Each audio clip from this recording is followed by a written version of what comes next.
Hello, friends, and welcome back to another episode of the Juicebox Podcast.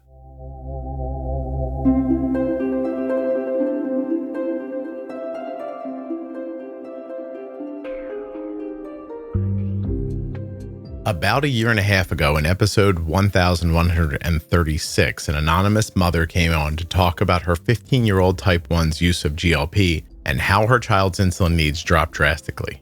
That episode was called 15-Year-Old Type 1 Using a GLP. Well, that 15-year-old is 17 now, and we're going to get an update. Insulin needs are still incredibly interesting. If this is your first time listening to the Juicebox Podcast and you'd like to hear more, download Apple Podcasts or Spotify, really any audio app at all. Look for the Juicebox Podcast and follow or subscribe. We put out new content every day that you'll enjoy. Want to learn more about your diabetes management? Go to juiceboxpodcast.com up in the menu and look for Bold Beginnings, the Diabetes Pro Tip series, and much more. This podcast is full of collections and series of information that will help you to live better with insulin. Nothing you hear on the Juicebox Podcast should be considered advice, medical or otherwise. Always consult a physician before making any changes to your healthcare plan. The episode you're about to listen to is sponsored by Tandem Mobi, the impressively small insulin pump. Tandem Mobi features Tandem's newest algorithm, Control IQ Plus technology. It's designed for greater discretion, more freedom, and improved time and range. Learn more and get started today at tandemdiabetes.com/juicebox. Today's podcast is sponsored by US Med, usmed.com/juicebox. You can get your diabetes supplies from the same place that we do. And I'm talking about Dexcom, Libre, Omnipod, Tandem, and so much more. usmed.com/juicebox or call 888-721-1514. So, Anonymous, you and I were just talking before we started recording, and we did not make up a fake name for you last time. So you're just hello. I'll just use hi instead of names. Hello. Yeah, see, that works perfectly. It does. Now, the episode you were on previously, do you know the number of it by any chance? 11, I want to say 1136, maybe? I'm going to check that to be certain. I could verify real quick. 1136, you think? I think so. My God, I make too many podcasts. It's been so long. I was going to say, I make a lot of podcasts. 1136, 15-year-old type 1 using a GLP. That's correct. Okay, so I first think if you're going to listen to this and you haven't heard that, you're making a mistake. You should go hear that. Yes. But let's just give people like a very short few minute overview that fast forwards right through that first hour and a half that we talk. So your daughter was diagnosed with type 1, what age? 13. 13. And in 2 years since then, she was gaining weight. Is that right? She was gaining weight and using a whole lot more insulin than I thought she should be needing. Meaning, and if I recall, up to 70 units a day? 45 to 50-ish a day. 50. Okay. At the most. Okay. So 13-year-old, 14-year-old, 15-year-old using that much insulin because people are going to ask over and over again, she had testing and has markers for type 1 diabetes? Correct. She had testing, had tested positive for 2 antibodies, but also was still supposedly honeymooning because her C-peptide was still in the normal range. So for a kiddo still honeymooning, needing 45, 50 units a day in my brain just didn't compute. Okay. You know. And for more background, you had used a GLP for what? I had used a GLP for PCOS. Okay. And it was valuable for you in that regard? Absolutely, 100%. I'm still on it to this day. That is one medication that I will fight to the death for, to never have to give it up. There's nothing I wouldn't do to keep my GLP medication because of all the things that I've seen it do for me. But like, tell me for you, what do you feel like it did for you? I mean, for me personally, it resolved all of my bloating. It resolved all of my achiness. I was finally able to lose weight. You know, I had been on the cleanest of clean diets, right? Chicken and green beans 3 times a day, basically, and was still packing on the weight. And so it's just reversed all of that for me. Yeah. I don't have the bloating and the tummy issues anymore. I can eat not just chicken and green beans. And I have finally lost about 30 pounds, Awesome. which has been fantastic. And I just feel good. You know, I don't hurt all the time. I just feel good. I'm a much happier person. I have to tell you that it's a great explanation for how I feel too. Like it really is. It's what it did for me. But more importantly, it did it for you. You looked at your daughter and thought, is it possible she's having some of this that I'm having? Is that right? Right. Well, and it just was, you know, she lost a lot of weight prior to diagnosis. We were trying to help get her healthy. We focus on being healthy. We don't focus on numbers. Mm-hmm. We were trying to get healthy because we weren't. When she got diagnosed and we started the insulin regimen and everything, all of that weight and then some came back very quickly. And I just wanted her to be healthy. And once one of the GLPs got approval for use in her age group, I approached her endocrinologist about it. And our endocrinologist was like, absolutely, let's try it. Let's see how it goes. And started her on it. And I saw so many benefits that were not expected.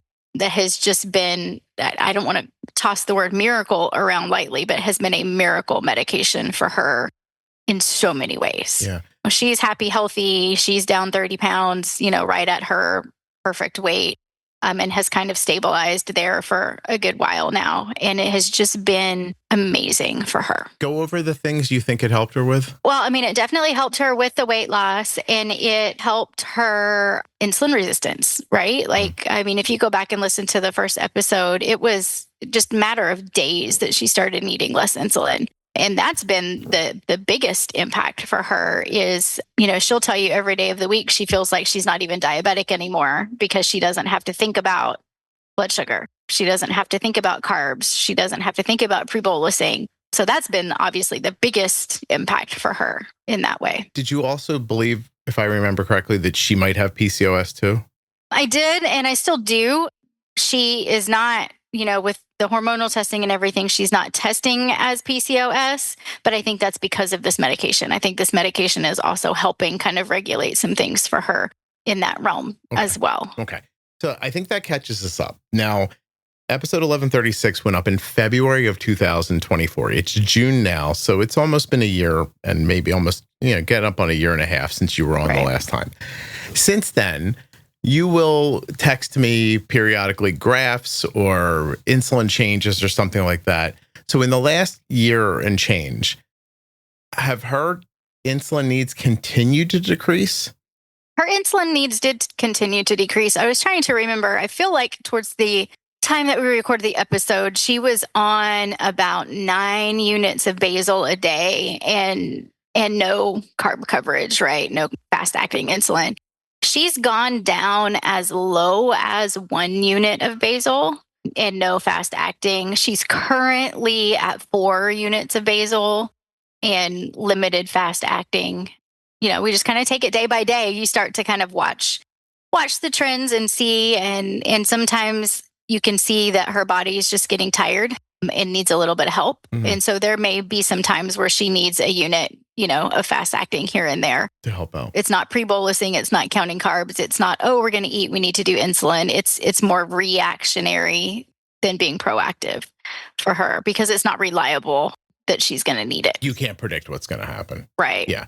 But so she goes from a diagnosis to upwards of 50 units of insulin a day to using a GLP to getting down to 9 units of basal a day, to getting down to 4 units of basal a day, to getting down to 1 unit of basal a day, and you're not covering meals. Now, what happens when you don't cover a meal? Like people are like, oh, but she probably spikes. Like what happens at a meal?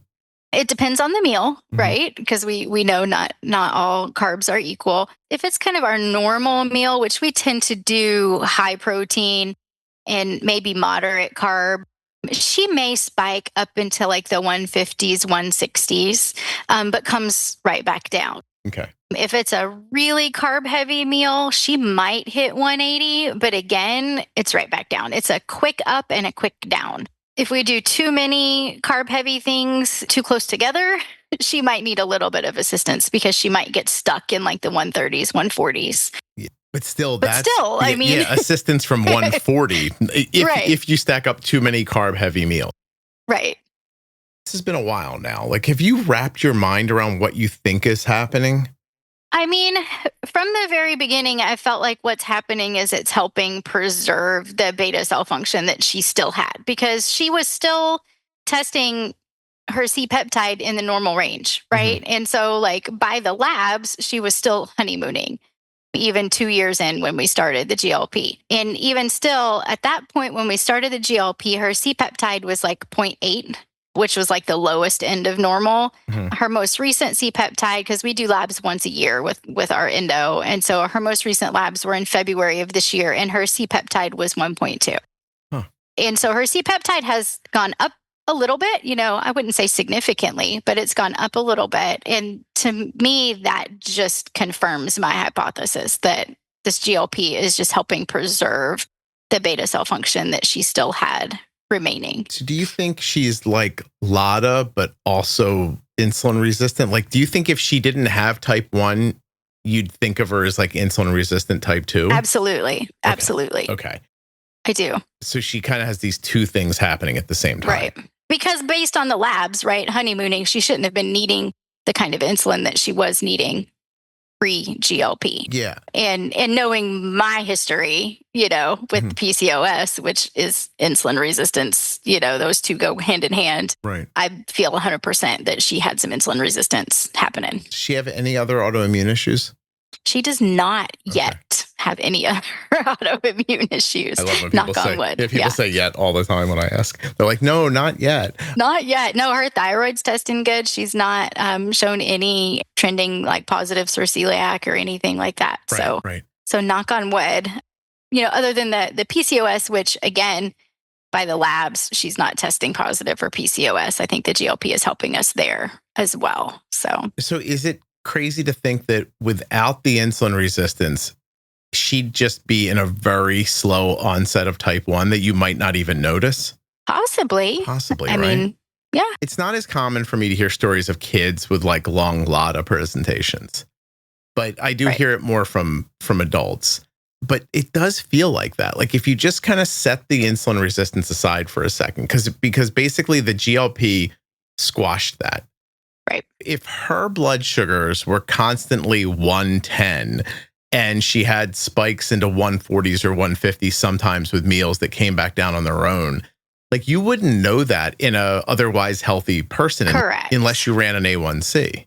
Right. Yeah. And even then the A1C wouldn't be high. It wouldn't look crazy. With those numbers. Yeah, right. She might test as like pre-diabetic, maybe. Yeah. If it had been going on long enough. But okay. So while I wrap my head around all that, like switch gears for a second and tell me she's diagnosed type 1. She's living full on using 50 units of insulin a day. This GLP comes into her world. She's going the other way. But at some point, you imagine this is going to end, right? Like this GLP. Yeah. This GLP is not going to do this forever. I do just keep waiting for the other shoe to drop, right? Yeah. And even now, she was down to just 1 unit of basal and very little fast acting, just here and there. And the fact that we've gone back up to 4 units of basal, I'm like, are we, approaching the end of this? Yeah. And I don't think we are, because, she is so steady and stable with the 4 units of basal and very minimal fast acting, right? Yeah. And she had to go up on the basal when she got a really bad cold. I think her body just was tired and needed a little extra help. And so is it possible that she goes back down to, 1 or 2 units? Maybe. I don't know. We'll have to wait and see. But that's always in the back of my head, is like anytime that we need to do some fast acting or anytime that we need to increase her basal, I'm like, is this ending? Or is this just, a wave that we're riding at the moment? So setting aside just the medical anomaly of all this and how interesting it is, like, how do you think she handles that, like, psychologically? Do you think she's just happy for the time? Or do you think that when it goes the other way, is she going to feel a loss again? I have always disliked ordering diabetes supplies. I'm guessing you have as well. It hasn't been a problem for us for the last few years, though, because we began using US Med. You can too.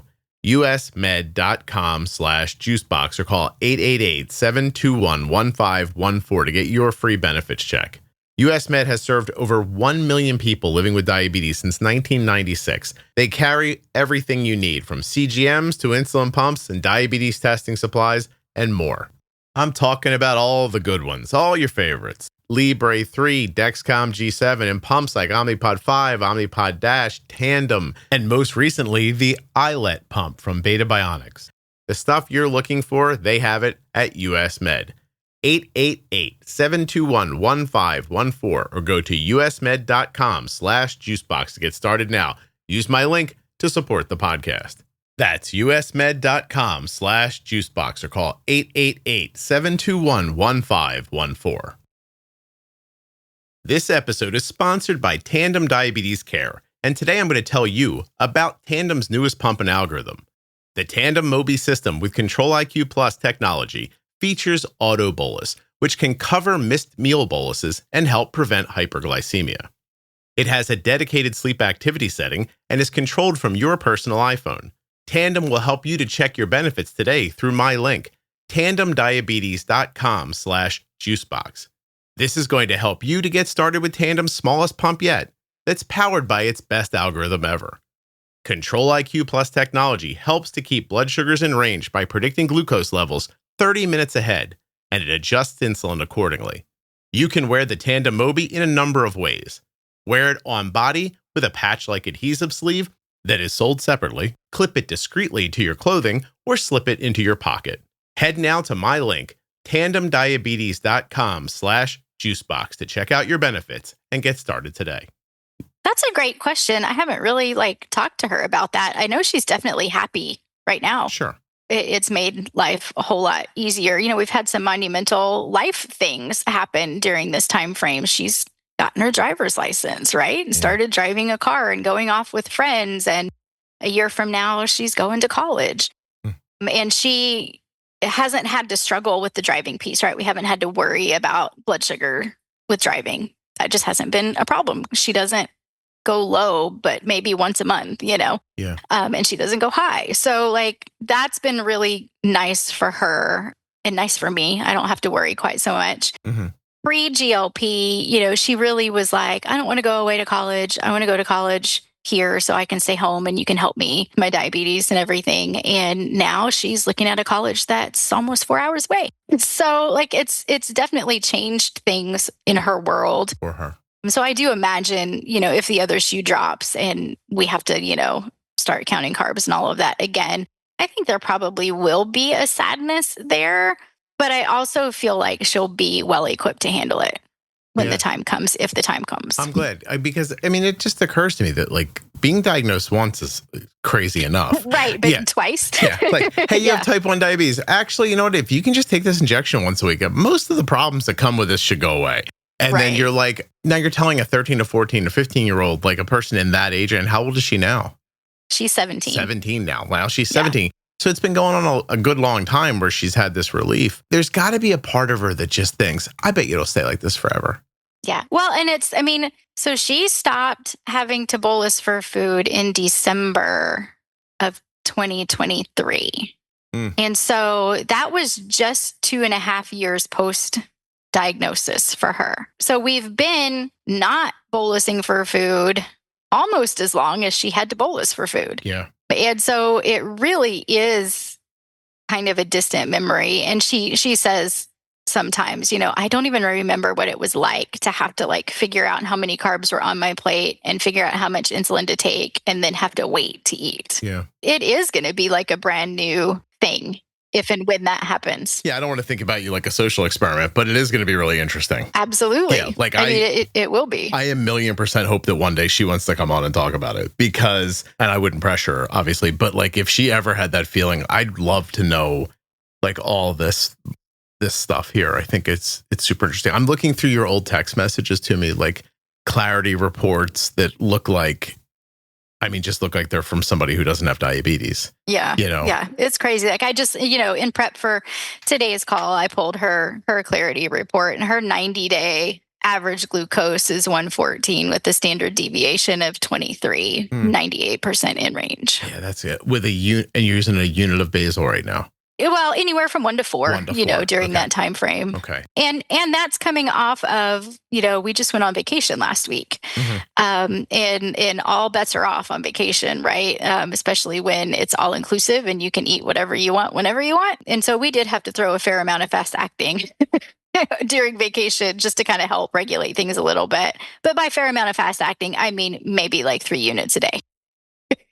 In 1 unit increments here and there. I was going to say spread out over the day too. Yeah. Because, 1 unit, depending on where her blood sugar is. And that's the thing, like I'm in my brain always trying to calculate like what her correction factor would be or her carb ratio would be. And I can't because it just varies so much. 1 unit might drop her 30, 1 unit might drop her 80.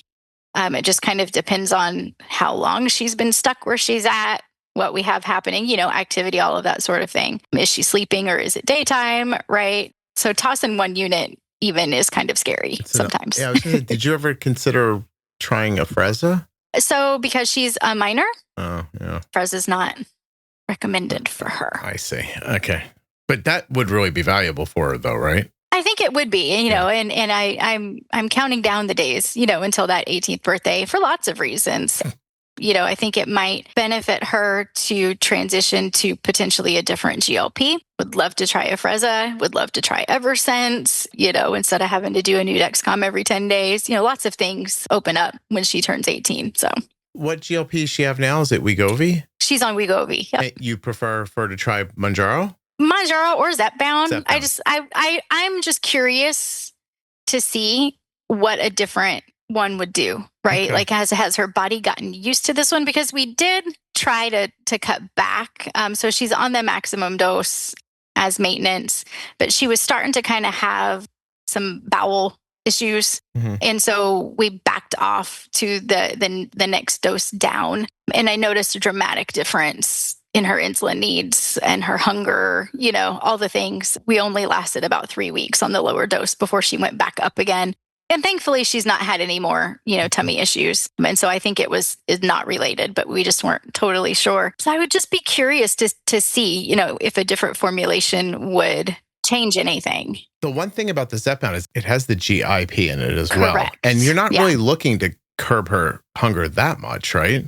Correct. Yeah. No, I'm happy where that's at right now. And she's not losing weight anymore. So she's plateaued and been plateaued for, probably 6 months or so now. But at a healthy weight, right? Like I'm not concerned about that anymore. But I'm just curious, because I know sometimes bodies get used to medication over time. Right. And so I'm just curious if switching to a different formulation might just change something. And what would that thing be? I don't know what I would be looking for it to change. Like, would it bring us back down to that 1 unit a day, or would it, possibly eliminate the need for basal altogether? I don't know. It's just a science experiment that you're interested in finding out more about. Yeah. And she'll tell everybody. She jokes with it all the time of, she says, I'm just a walking science experiment. But she's cool with it. She just throws in every now and then, just don't let me die, Mom.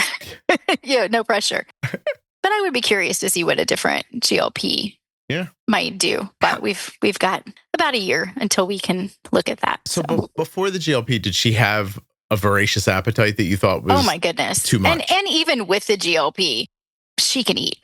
Okay. It has curbed her appetite, but she still has a very healthy appetite. Okay. There's part of me that sometimes wants Arden to go back to Ozempic because she's using Mounjaro. And the truth is that I don't think she really needs the appetite curbing as much as it does that. We have other issues. Like Arden's not great with injections. So in my heart, what I'd like to see is Arden take a significant lower amount every 5 days instead of the amount she takes every 7 days. And I do notice it wane on days 5 and 6. So I would love to be able to split dose as well. Just can't do that with the Wegovy. And Wegovy is it in a self-injector? Correct. Oh, listen.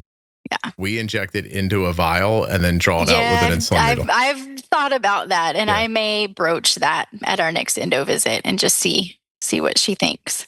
For Arden, she doesn't need the appetite curbing to the degree that it happens to her. There must be an amount of this drug that she could take that would hold her insulin resistance at bay, help her with PCOS, stuff like that, inflammation, all the other things I see it doing for her. And without it stopping her. Like sometimes she's just like, I'm not hungry. Yeah. And then she's forcing herself, then she's eating when she's not hungry, which is not great either. It would be nice if there was, I guess what I'm saying is that I think there's a prescribed amount that these drugs are like FDA tested for. So everybody gets a self-injector at a certain number. But I think the truth is that if we had a more individualized way to measure your needs, it would almost be like insulin. Right. Where you could say like, yeah, I mean, I know the norm is this, but for me, it's a little more like this, little less, right here. Let's see. And I don't think we need less. I think we need more because she's on that maximum FDA approved dose, right? By day like 5, she could eat everything. Days 1 and 2, she has less of an appetite. Days like 3, 4, and 5, her appetite is what I would consider normal. And then for the last 2 days, she's like, give me everything, feed me all of the food, And so like, I would love to keep the same dose, but do it every 5 days instead of every 7. It took me a while to figure out that I was getting a pizza on day 7. I don't know. I'm a boy. I don't really pay that close attention to anything that's happening to me. I would be like, am I getting a pizza like every week? Like, that's weird. And then I stopped and looked at it. I'm like, oh, I'm getting hungrier day 6 and 7.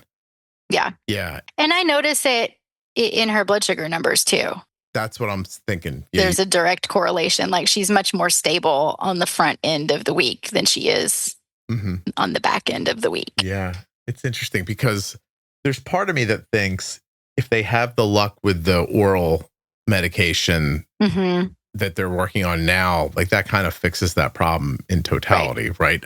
If they can make it work. I mean, going back, there's been GLP pills in the past, the Rybelsus, Trulicity, like stuff like that. They never really worked nearly as well as the injectables like Wegovy and Mounjaro work. It's clear to anybody who uses Wegovy, Mounjaro, Zepbound, all that stuff. Like, there's a waning at the end. Yeah. So if you could put it in more frequently, could it be less? Or would it need to be, a larger amount more frequently to cover that? And if they're going to have luck making these oral medications that are as, I don't know if aggressive is the right word, but as successful as these new injectable GLPs are, then maybe that just goes away completely and you just take a pill once a day. Right. Well, and that's also where I'm kind of interested, with the Zepbound, you can go higher dosages than what the Wegovy goes. And so I'm curious if even just going up to that next number, solves the issue. Yeah. So what's the level of Wegovy that she's on now? What is it? She's on the 2.4. And that's the largest one? That's the largest one. Okay. And then, but the way it's measured is different though. Like, because I'm on like 12 and a half of Zepbound. And I think there's also a 15. Which I don't feel like I need. I actually, this morning, I think I was my lowest weight ever this morning. That's exciting. Well, yeah, but it surprised me a little, though, because I kind of had gotten back into that idea of like, oh, this is going to be my window right here. I'm going to be between 176 and 173. Like, that's what I just thought my window was going to be. And I was like, okay, I guess it's fine. Like, if that's what it is. And then this morning, I was like, I'm 172. Like, I don't think I've ever been 172. So now I'm wondering what's going to happen. And if this process that, is now been 2 years for me, like, will I look back on it in 5 years and see that it was more like a 3-year process and I didn't realize it? Or like, I don't know. Like, it's all kind of fascinating. Right. Sorry, what you're looking back at what? Well, I was trying to look at the Wegovy dosages to see, because I know that the dosages are in, I think, milligrams. But Zepbound is in something different, I think. I don't know. Yeah, I don't know either. It's so confusing. Why they can't all just use the same numbers. Well, we don't want to make anything too easy. I know. I am looking at a graph you sent me a few months ago. It's a 6-hour graph where the stability exists overnight, right around 90 or 100. And then at 9 a.m., maybe 8:30 a.m., there's a spike that goes to 180, and then it's back down to 90 by 10:30. Like, so from like 8:30, it starts, and to call it a spike is wrong. It's a rise to 180 that takes an hour, and then the fall from 180 back to 90 again is maybe an hour and a half. So like it's a window of about 2.5 hours. But in that 2.5 hours, your text says 2 bowls of Fruit Loops and a banana. Yeah. I was going to ask you if you had the details on what she no insulin. She had eaten. Yeah. She ate 2 bowls of Fruit Loops. I'm going to guess not the serving size. It wasn't 1 cup and 1 cup. And a banana, crazy sugar. And in a 2.5 hour period, never went over 180 and was right back to 90 again. Yeah. It's insane. Like it feels insane, you know? And she does see impacts, insulin impacts around like periods too, right? She does. And that's when we're more likely to see a little bit more need for some help from some fast acting. Not that she goes high, but she just gets stuck. You know, she might get stuck in the 150s. She has her high alarm set at 150. And so when her high alarm goes off, especially during the night at 150, she'll toss a unit at it to help get it back down. But that's typically only a couple of days around her period. Yeah. How long ago did she take her pump off? December of 23. 23. It was just like, this is a waste of time for us. Well, when we stopped needing to bolus for food, she was like, can I just go MDI? And I was like, I guess. I totally didn't think it would last. Like, I thought she would get tired of the injections because she wasn't a fan of them in the first place, right? And so I was like, okay, fine, whatever, go off. Because we were using DIY loop with Dash. I figured it would last a couple weeks. So I was like, okay, we can do a couple weeks of it. It'll be awful. And she'll want to go back to the pump. Yeah. Here we are a year and a half later. And I ask her very often, you ready to go back on the pod yet? Nope, I'm happy. I'm like, well, you want to go on, Mobi? Nope, I'm happy. Because in my brain, if we could microdose, that would make it so much easier to like have even better stability, right? But she's not interested, and I really can't complain. I mean, her last A1C was 5.3 in February. So like, I really don't feel like I have a leg to stand on to push the issue with her. And she's taken over 100% of her management recently. Yeah. And so like, I'm trying to be more hands-off as we're approaching the, adulthood and moving away to college. I want to make sure that she knows what she's doing. Now, we still have conversations about diabetes management, but it's because she's thinking she needs to change something and she just wants to talk through it first. Right. Which I love because that lets me know, whether she's thinking through things correctly, in the right way and making the right adjustments. But she's done really well with it. Yeah. So I feel like I can't push going back on the pump. I feel like it would make life a whole lot easier. But I mean, life is not hard by any stretch of the imagination compared to what it was 2 years ago. Listen, this GLP has ruined what a great type A diabetes mom you could have been. We had a 4.9 on the pod. So it's like, it's really hard for me to let go of that.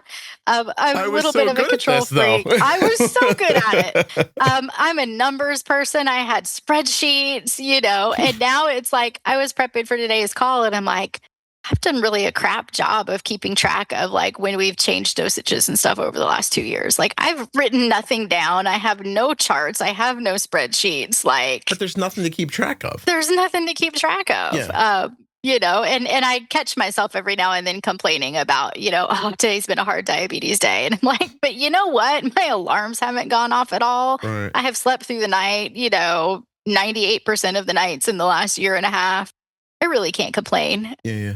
But that's just, I strive for perfection, which is impossible with diabetes.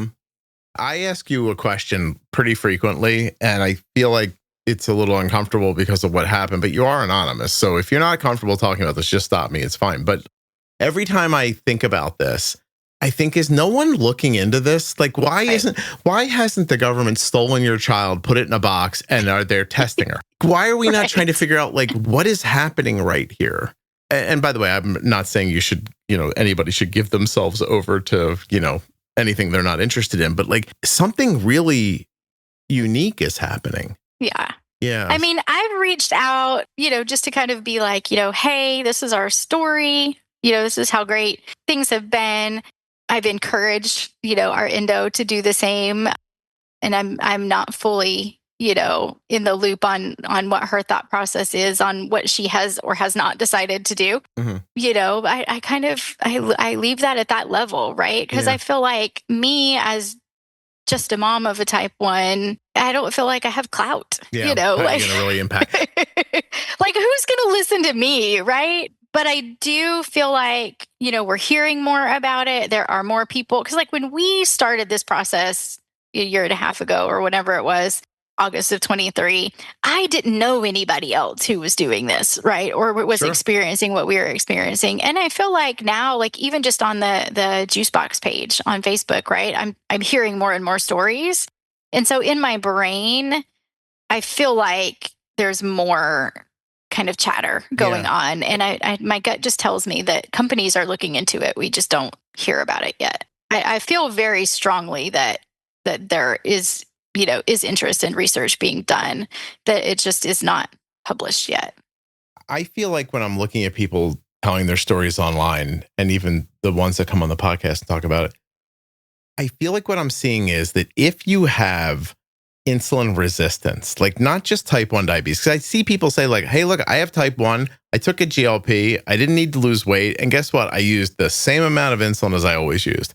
I think like, okay, well, it's not lowering blood sugar, or it's lowering insulin resistance, but not insulin resistance the way you're thinking about it when you have type 1, but insulin resistance the way you should be thinking about it if you have type 2 or other kind of metabolic issues. Like, so I feel like what's happening is we're finding people who happen to have type 1, but also have those other issues. Right. And you can almost split them down the middle like two different people. It's helping you on the one side of your issue. Right. It's not getting rid of the type 1, right? You have the antibodies. Right. You test positive for them. There's not a blessed thing that you can do about that yet. But I feel like that's almost where the attention needs to go is not necessarily focusing on these GLPs, but focusing on the fact that it is possible to be type 1 and have insulin resistance at the same time. Because I feel like that is just a knowledge point that is missed. Yeah. So often. Like, I feel like folks think about it is, okay, you're type 2, that's why these medications can help you, but type 1s don't have that. And that is absolutely false. The reason you're anonymous is because there's a certain group of people are going to be like, GLPs don't help type 1s, you're an idiot. I'm like, okay, correct. Great, awesome, thanks. That's not what we're saying. Like, hear the whole thing. Right. Even like you must have loved Dr. Hamdy's Oh my goodness, yes. Right? Like, I was so excited to hear someone educated and in a position to be able to have influence. It was when I spoke with him, I thought, oh, this is how this all works. Like, a group of people who know what they're talking about don't listen to nudniks. They just make decisions and then put stuff in play. And then that's how the rest of them decide on treatments afterwards. I'm like, oh, right. That's so interesting. Because otherwise you get caught up in anything from like, YouTubers trying to make clicks on yelling about like, you're lazy, that's why you're using this, like all that crap, down to like, they're giving it to type 1s now, it's dangerous, like that's not what it's for, like just making an argument off the label or whatever. But yeah, I mean, that's been my point the whole way, is that there's something happening. It's not happening for everybody, but if we're going to sit here, I just recorded with somebody and I said to them, it can't be coincidental that, like, I think the way I put it was, if I did a podcast that wasn't about type 1 diabetes, I don't think I'd hear from so many people with anxiety. And I think anxiety has something to do with inflammation. I think because you have an autoimmune issue, you have more inflammation. Like, these things all kind of like, they coalesce together, they touching each other to some degree or another, but we're not good medically yet. We don't have the expertise to just like turn down inflammation. Right. So when you see something that does that, I mean, like, you're a great example. Like, you're a person who's eating healthy and you're still gaining weight and you still have trouble with your lady processes, etc. And you put this GLP in and then poof, all gone, nice and fixed. Mm-hmm. Like, what happened there? I don't think the understood explanations of what happened there have caught up to what's actually happening. Right. Like, what the medication was intended for and tested for. Right, is the weight loss aspect of it. And so all of the rest of this is what I call happy accidents, right? Mm-hmm. It was not what they were intending to fix or address. It's side effects that just happen to be good ones instead of bad ones. Yeah. And so now the research has to catch up with that. Yeah, and answer the why. And okay, we see this happening, but we need to understand why it's happening so that we can make the right recommendations with the medication moving forward. And my worry is that there won't be enough money in that, or somebody won't see the financial pathway to it. So they'll just ignore it and they'll just be like, oh, for the people it lucky helps, it'll help them luckily. But like, what about the lady who came on and said that her bipolar kid had a reduction in a lot of bipolar symptoms on a GLP? Right. If you're going to be reactionary, you go, oh, GLPs don't stop bipolar disorder. No one said that. What I'm thinking is bipolar somehow connected to inflammation? The inflammation, right. And then this kid's inflammation went down, and then some of the problems they were having lessened. Right. And no one's going to study that. You know what I mean? And then that makes me sad. Yeah, because there's so much potential. Right. So much potential to help so many people. I have friends that work in the mental health care industry, and what they've seen as a result of these medications is incredible. That is an area that I feel like we are so far behind the 8 ball in research and treatment. And it's a pandemic that's plaguing our people, and it makes me sad when I see something that has the potential to help, but nobody's looking at it through that lens. Yeah, that's my concern too. It's just that, we tapped into something here. Just the benefits that I've seen personally for myself, right? And the ones that you've seen for yourself personally. Like, how often is there a medication that will help a female and a male, the same medication, when it's about like, you have a lessening of PCOS symptoms? I now absorb my iron. Right. Well, that too for me, because I was anemic and had iron infusions and whatever, and I've not had any, all my numbers are beautiful. Yeah. I just feel good for the first time in, I want to say, my life, a lot of these autoimmune things happen such at an early age that I feel like, now I'm 45 and I finally know what it's like to feel good. Right. It stinks that it took this long to get there. Right. But I'm happy I'm there, making the most of it. Yeah. 2 thoughts. I just told my son the other day, I was like, I don't remember the last time my back hurt. And I'm sitting in a chair that you guys bought for me. I don't know if this might be an old podcast lore at this point, but my back hurts so much. Yeah. No, I remember you asking people for suggestions what chairs. Can somebody suggest a chair for me that might help me? I'm in this chair all the time. My back is killing me, which turned into a lot of lovely people throwing $5 and $10 into a GoFundMe or something like that. And before I knew it, I had thousands of dollars, and I was begging people to stop. I'm like, oh my God, stop. So I'm sitting in an awesome chair. It's steel case, in case you're wondering. It's really great. I still really appreciate the chair. I don't need it anymore. My back does not hurt anymore. And it's not because of the chair. Right. The chair helped, but it's the GLP. And you're like, oh yeah, well, you lost weight, Scott. I don't think it's that. My back stopped hurting before I lost the weight. I don't think it doesn't not help having less weight, on my joints on my body. But what I'm going to tell you is I was 6 months into GLPs and I was like, my back doesn't hurt anymore. Right. How come I don't have plantar fasciitis anymore? And some people say, well, that's just the weight. I'm like, I don't know. Is it just the weight? It's so many things. It's the weight combined with the fact that you feel good and you can be more active and you have less inflammation. Yeah. It's kind of all of those things. It's not just one thing, And not that I was eating crazy, but I'm not eating as much. I'm probably having less processed foods because of it. Because, honestly, I said to Jenny the other day while we were recording, but there's some things now you could offer me. I'd be like, I would not want that. Right. And it is food that in the past I would be like, yeah, that's right. I'll take a little of that. Yeah. I eat far fewer treats when we go to theme parks now, or on vacation, we just came off of a 5-day all-inclusive thing, and I didn't go crazy. The dessert, there was dessert there, every meal had some aspect of dessert. And I just had, half of a dessert after dinner every night. Yeah. Yeah. Whereas before, I would have just been sweets all day, It changes things. Yeah, we just had this thing. Kelly brought home a few pedophores, and I had a vanilla one, right? And I said to her, I said, what are these called? Are these called white trash pedophores? And she goes, why? I'm like, because they taste like crimpets. They're awesome. She's like, yeah, you liked it? I was like, yeah. And then I could see on her face, she was like, uh-oh, I'm not getting any of these pedophores. But the truth is I never went back and touched them again. Right. One was enough. Yeah. And she did ask later because they got old and we ended up throwing some of them away. And she goes, how come you didn't finish the white trash pedophores? And I was like, I don't know. I just didn't want it again. I don't know why. And I think if I would have said to myself, forcefully eat one of these every 6 hours, I would have gotten like through the second one, I would have been like, oh, like I would have got disappointed with myself. And then by the third one, I would have been like, this is nauseating.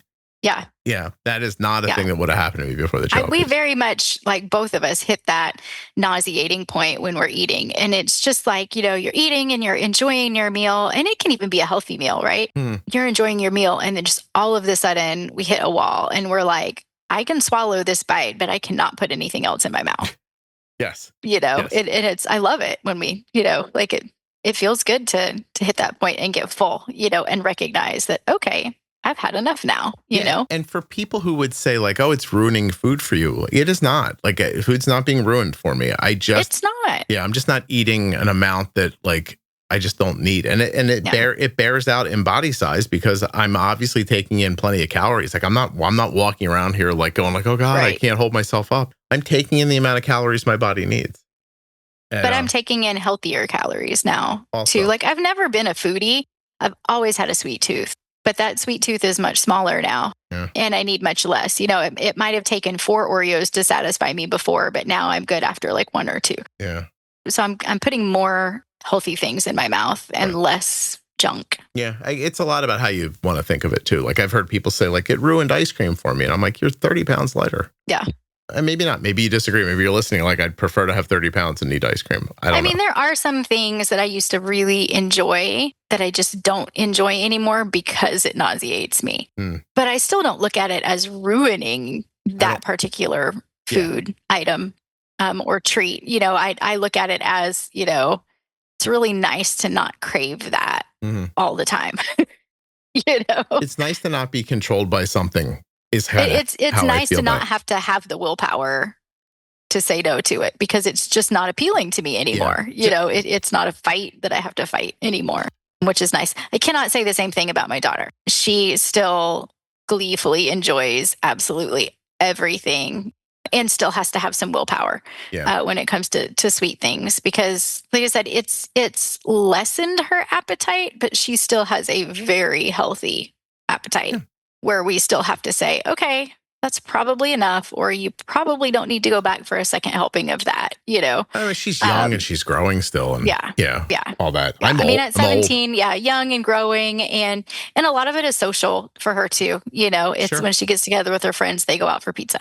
It's what they do at this age. And so I try not to harp on it too much. I'm just crossing my fingers when she, moves away to college and is eating in the dining hall, that it doesn't all just go to heck. But I'm worried. I mean, listen, I have no business being worried for your child, but like I'm worried for her because like I think, God, what if it's her sophomore year? Yeah. And then all of a sudden she just needs the insulin again. Mm-hmm. Oh yeah. That's definitely something that I think about. And that's something that she's thought about too, because we had that conversation recently of like, what if I get to college and I get all settled and everything, and then all of a sudden my blood sugars just go off the rails. Yeah. And that's where we have the honest conversation of like, well, that's when you call me and that's when you call the endo, because we have our lovely concierge endo, who's there at the drop of a hat for whatever we need. We'll cross that bridge when we get to it. Yep. And I don't even say if we get to it, because I feel like that holds out hope that we might not ever. I tend to be like, we'll cross that bridge when we get to it. And then if we never get there, we're pleasantly surprised, right? Like my typical optimism is living in the pessimistic side right now. I remember interviewing the gentleman that had this happen to him, right? He was like type 1 for like 6 years, but he was clearly LADA. But then he was also had a weight issue. So the doctor threw him on the med for weight, and then his insulin needs went like completely away. And I remember trying to say to him, it's not going to last forever. And I felt like, if I'm remembering it correctly, because it's my takeaway from it, that he was sort of like, well, it might. And I thought, I guess maybe, but like, I think you're just on a very slow LADA progression. I mean, nobody knows, right? But who knows? Like, we're just guessing based on other conversations we've had with people. So, right. Nobody knows. I mean, I know that there's been that one, I don't even want to call it a trial because it was like 10 people, right? That I found early on when we were early in this process that, followed these adults for a year. And after a year, 6 or 7 of them were still not on any insulin at all after previously being on insulin. And so like, I feel like there's hope for it to last a decent length of time, but past that, I feel like nobody knows, right? So it's which way do you care to prepare yourself, right? Do you want to live in the glass half full, like this is going to last for forever, or do you live in the glass half empty and then are pleasantly surprised if it lasts? Yeah, I think longer than you think it will. For me, I would just take as much of it as I could get. Yeah, exactly. Like we're loving every minute of it, but are fully prepared, with an action plan of like, if we start to see, this, right? Or if the A1C hits this number, we'll reevaluate and see what we need to do differently. Yeah, well, it's interesting. I mean, I feel like it's honeymoon, right? Like for folks that experience the honeymoon, think back to that time frame of, one day you needed virtually no insulin and the next day you needed more, right? And that it was this roller coaster for however long it lasted. I kind of feel like that's what this is to a certain extent, right? Like it's just we're riding the roller coaster, and some days we have very little need and some days we have a little bit more. We clearly don't have full need, right, of full insulin support. And so that's the way I'm choosing to look at it, is this is a honeymoon. It's going to end at some point, but I will continue to be thankful for every day that we get in our current reality. Just not a honeymoon with like drastic, like, right. Like, I mean, well, I don't know. Like, I feel like it was pretty drastic having to go from 1 unit to 4. If you think about it, like that's a huge increase. For sure. I meant like the big meal spikes that you don't know if you should bolus for or not, like that kind of stuff. Although you still said like, I can give her a unit, it's too much, or I can give her a unit, it's too little. But you know what I'm saying? Like people look up during a honeymoon and they're like, everything's fine. And then, for 4 days, their blood sugars are 300 and they get the nerve up the bolus for it. Then all of a sudden the pancreas comes back in and says, oh, don't worry, I'll help. It's lows. Yeah. Yeah. Now you're putting in all the insulin. Yeah. So. Yeah. No, it's definitely not drastic. Yeah. But that's just the way that I'm choosing to look at it. Again, like definitely thankful that we had this happy accident and discovered, that the GLP did this for her, and happy that it's still working for her. But really, happy that she's healthy from a weight perspective, from a cholesterol perspective, like all the things, like happy that she's healthy, happy that she's getting this like mental break during a time where she has all of these extra stressors, right? Of like driving and being comfortable driving alone, and then driving far distances alone, and then, expanding her horizons and able to think about, going away to school versus staying local for school. I'm happy that all of the stars aligned as they did when they did for her sake. Don't let me put words in your mouth, okay? But I have it really is a question. I feel like people are going to be like, you talk to her privately, you know this already. This is not a thing I know. I'm wondering out loud. Do you think if she doesn't see the GLP, if it never comes into her life, is she a severely overweight kid right now? Right now? No. I know, without the GLP. If the GLP didn't show up, do you think she'd be an overweight person right now? She was. I mean, she met the BMI criteria to be prescribed with the GLP. Right. When she started it. And that number grew, consistently. She was not plateaued by any stretch of the imagination. Yeah. To all the naysayers, it wasn't because we ate crap. We kept food journals. We worked with nutritionists. We worked with the endo. Didn't matter. It didn't matter. Yeah. It didn't matter. The one thing that we were not great at was exercise. But she was 13, right. Yeah. I mean, she's still moving around a little bit. What teenager is good at going to the gym? Could we have done better in that regard? Absolutely. But would it have changed anything? In my heart of hearts, really think it would not have. Yeah. You're being generous right now. Prior to diagnosis, we both did weightlifting. We started weightlifting when she was 8 and found a gym that would train us together. And she was still a little chunk at that point. And that was, like we were weightlifting with the goal of doing a weightlifting competition.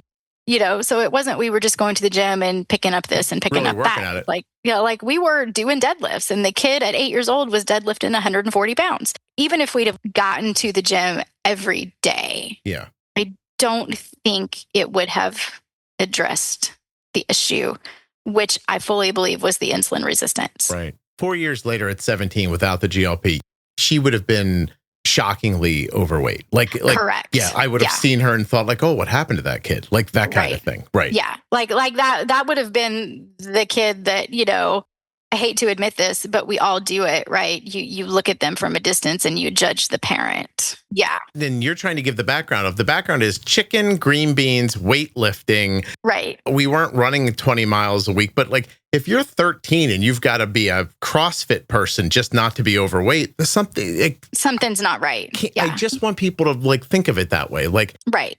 We weren't doing the McDonald's every day or the pizza every day. Yeah. We're eating healthy-ish. I don't want to come across like we were like eating completely clean, high protein, no carbs, because that is far from the truth. But we were eating healthy-ish. What we were eating should not have put that kind of weight on either one of us. You ate and acted in a way that made her weight surprising. Correct. She shouldn't have been where she was for what she was doing. And that's the thing, like, I want people to hear. And I don't think of it as like a visual thing. Like, I'm not coming from a place of like what people do or don't find visually appealing. I don't care about that. I'm talking about like a healthy amount of weight on your body or not so. And I bring it up because for people who are listening to this right now, who are like, yeah, you know what? I don't actually eat that poorly. And I do move around a lot. Why is it I weigh 100 pounds more than I should? Like, I'm going to tell you, it's because like there's some setting in your body that's not working quite right. And it sucks to then blame that person for their entire life or blame their parent. Like, oh, what did you feed that kid? Like that kind of crap. When this is just a metabolic misfire. Right. Somewhere along the line. Right. And also, by the way, isn't it interesting that we can in one side of our mouth have a conversation about all this processed food, what Agra's doing to us all. And like, did you know that like a cigarette company owns a food company and like they're trying to kill you? Like, if that's true, then how come once it happens to people, we go, hey, what'd you do to screw this up? Like, wait, what? Like, did you not just tell me all the food I have to eat is killing me? Right. Like, here's what it looks like, And the thing too is like eating healthy is expensive, and I'm a single parent, right? So single parent income. I have a very good job. Don't get me wrong. I get paid very well. We ought to be able to prioritize healthy food, right? In our budget, but that's not the case for everybody. Sure. If all you can put on your table is the processed food, people are not going to just not eat. Yeah. What am I going to do? Starve? Right. I think that it's so unfair that is the reality for so many people. And I hold out hope that we can pivot, right? And get rid of some of these ingredients that are, causing all of these problems for folks, or lower prices on the healthy stuff. Like, there's got to be a way, right? Yeah. There's got to be a way to get healthy food in front of people that doesn't cause them to, not be able to pay the electric bill. Yeah. That should not be a decision that anybody has to make. But I fully recognize that is not the world that we live in, and that is very much a decision that people have to make. And I hold no judgment, right, against that, because if you see a kid that is not nourished in the way that you think they should be, you have to understand that there is more than likely so much more to that story There's than what you see on the surface. Yeah. And I just think that that's unfortunate, and I hate it, and it breaks my heart. I feel the same. Like, when people are yelling about personal responsibility, like, I'm not unfeeling of the idea that you're in control of your decisions. Like, that's fine. But like you're saying, there's a lot of other implications that lead to the decisions you end up making. Right. And then I just find it odd to hear from people, the same person who would tell you like the government's taking all my money through taxes. Like, like they seem to see the pitfalls of other parts of their life. But like when it comes to this, they don't see the like, I'm broke, or I didn't understand what good health was, or I didn't understand what good eating was, and I got caught in a cycle, and, this happened to me. Or guess what? I eat fine, but I have a metabolic issue, and it still happened to me. And it still happened to me. Like, I don't understand the judgment part of it. Right. I swear to you, the thing that confuses me most about GLPs is that, I have a little more longer of a window. I'm older, right? So I'm 53. I lived through a time when for a decade, people in media would talk about like, this, weight's an issue. It would just be wonderful if modern medicine could figure this out. Like people just begged for that for years. And now modern medicine has figured it out. And everybody's like lazy. And everybody's mad about it. Yeah, and I'm like, oh my God, you people are fickle. And the piece that is important to remember too is like weight is not the only thing, right? Right. When you are overweight, you have so many other comorbidities that come along with that. And so it shouldn't matter why I'm the weight that I am. What should matter is doing what I need to do to get healthy, because that then impacts heart health, stroke risk, all of the other things that kind of walk hand in hand with that weight. It's longevity. Not all about the weight. Yeah. And that's where I've tried to keep it with my teenager is, it's not just the weight, it's health. Like we need to be healthy. Right. Whatever you need to do to get there, it shouldn't matter. All that should matter is that you get there. I don't care how you have to get to happy today, live a long time, whatever that is, do that. If it's, and for some of you, it will be chicken and green beans and sit-ups. That's awesome. Like, right. Yeah. But again, you don't, this person's not saying their name because of people who will be like nasty to her or her absolutely. kid. Right. You can hear it. Like, it's one of my questions for you. Like, you have such a great attitude. Like, I always wonder that about you. Like, you're a very upbeat person. You're hearing from a person who's being honest with you. They're telling you what happened. They're telling you, look, I didn't eat great, but we ate really well. We tried really hard. We were keeping food journals. We were doing the thing. My daughter was still gaining weight constantly. She was on her way to something unhealthy. And what do you care how we got back to it? Like, she's happy and she's healthy and she's on her way. And why would you care if that involves a pill or an injection and in my mind, it's you're so willing to point at like red dye number this and say, look, it's killing us. It's okay to agree that when something's added to our diet, that it could be bad for us. But if we can add something to it that would be good for us and it's an unnaturally added thing, like suddenly that's wrong. I don't know where that comes from. And I fully recognize that there are people out there who have terrible, horrible side effects. Yeah, no, to certain medications. Right. And I am so sorry that happened to those people. And I promise that if any point in time, myself or my kiddo start having terrible, horrible side effects, you come back here and tell somebody. Yeah. And you would tell somebody too. We figure it out. It's not one of those things where I'm going to, a lot of people see it as reckless to put these medications into their bodies. And this is not something that even though I am so happy with how we are doing with them and how we feel, if at any point the tides turn, you run the hell away. I'm not gonna keep injecting it, right? Sure, like if we're ever given a reason that we need to quit, we figure it out, right? Yeah, I just don't want to be called reckless. I don't want to minimize the experiences of other people, right? Not at all. It sucks that happened to people.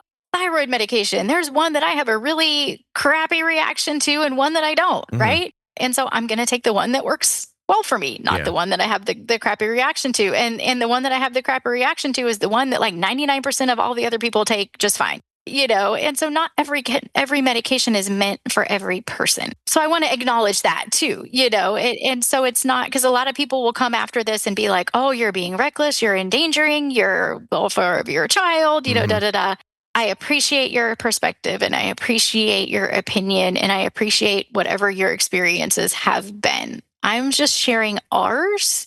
Right. And if you haven't figured it out, I'm extremely type A and I'm paying very close attention to everything.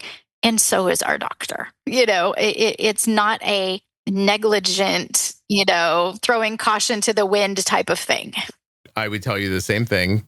I also do feel very badly for anybody who, has heard about any medication and then tried it and had not a good experience, but a bad experience. Like, that sucks that it didn't work for everybody. It really does. Doesn't mean it's not working for you.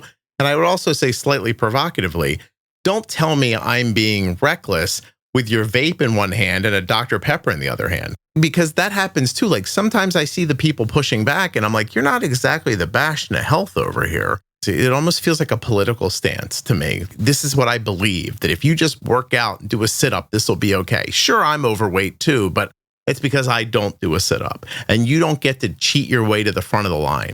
Like that whole, like that part of the conversation confuses the hell out of me. The rest of it, I understand. That part gets me. I don't understand how people have like reactions like that, which I've seen over and over again. And I've seen to my face, I've heard on the podcast, I've seen it online, like that idea of like, you cheated. And like, I'm like, oh God, like, I mean, I'm just trying to stay alive over here. Right. See it as a cheat, whatever. But like before I quote unquote cheated, I worked my ass off. Yeah, I tried a lot of things that didn't work. Like if you see me indulging in, a slice of chocolate cake, or you don't see me in the gym 5 days a week, I did my time.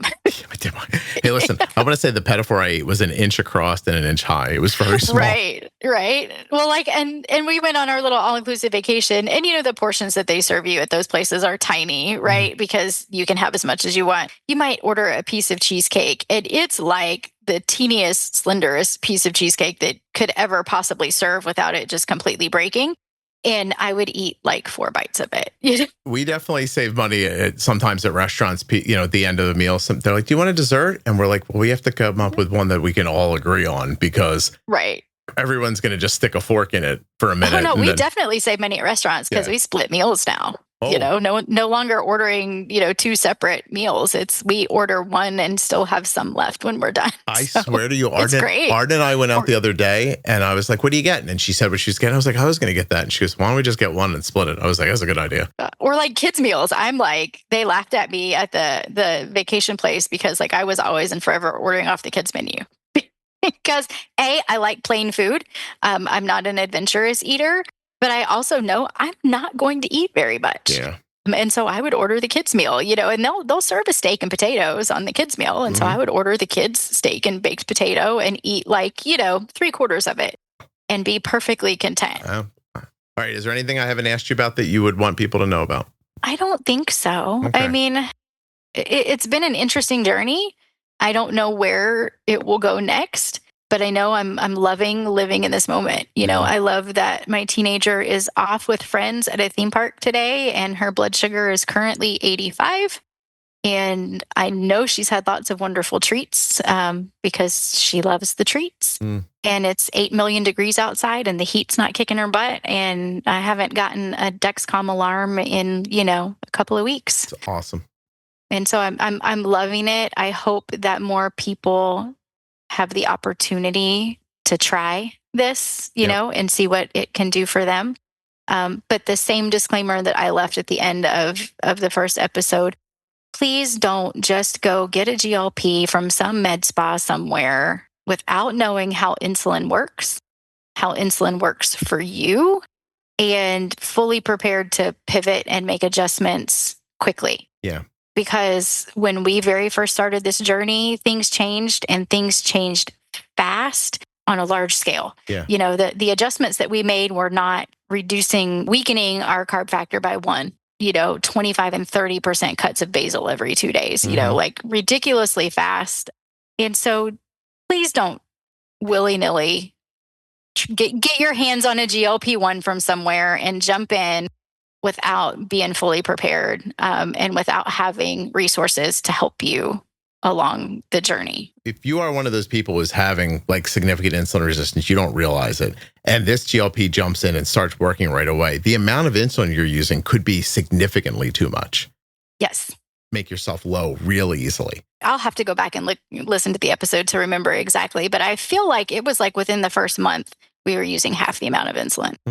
And it was quick, and it was scary. And I'm type A. I know what I need to do. I have my plans. I have my supplies. I'm constantly have, blood sugar numbers up somewhere visible at all times.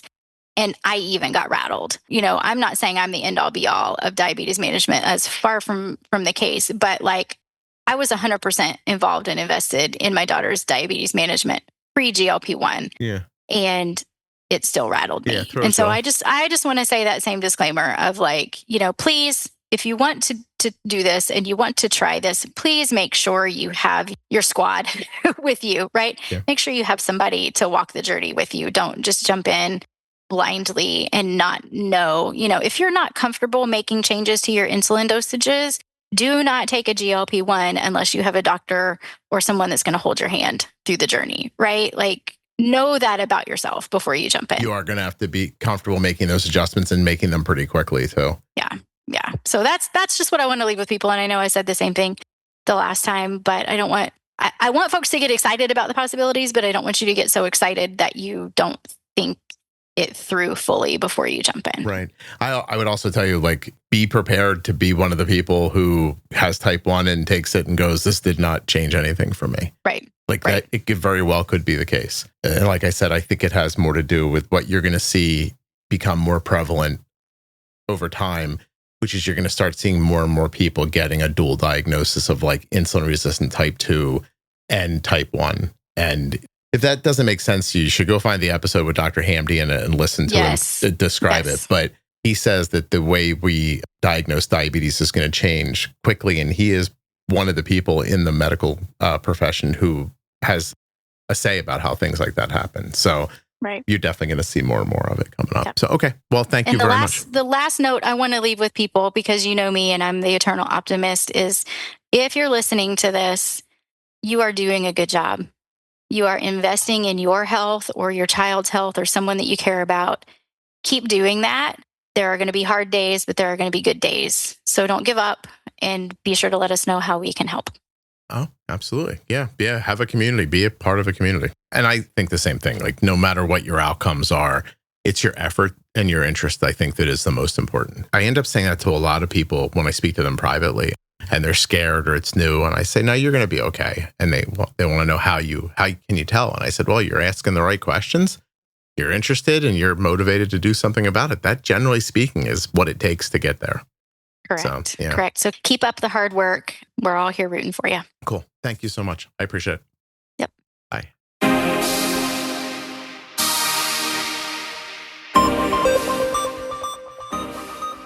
The podcast you just enjoyed was sponsored by Tandem Diabetes Care. Learn more about Tandem's newest automated insulin delivery system, Tandem Mobi with Control-IQ Plus technology, at tandemdiabetes.com/juicebox. There are links in the show notes and links at juiceboxpodcast.com. The conversation you just enjoyed was brought to you by US Med. usmed.com/juicebox, or call 888-721-1514. Get started today and get your supplies from US Med. Hey, thanks for listening all the way to the end. I really appreciate your loyalty and listenership. Thank you so much for listening. I'll be back very soon with another episode of the Juicebox Podcast. If you're looking for community around type 1 diabetes, check out the Juicebox Podcast private Facebook group, Juicebox Podcast, type 1 diabetes. But everybody is welcome. Type 1, type 2, gestational, loved ones, it doesn't matter to me. If you're impacted by diabetes and you're looking for support, comfort, or community, check out Juicebox Podcast, type 1 diabetes on Facebook. The episode you just heard was professionally edited by Wrong Way Recording. WrongWayRecording.com.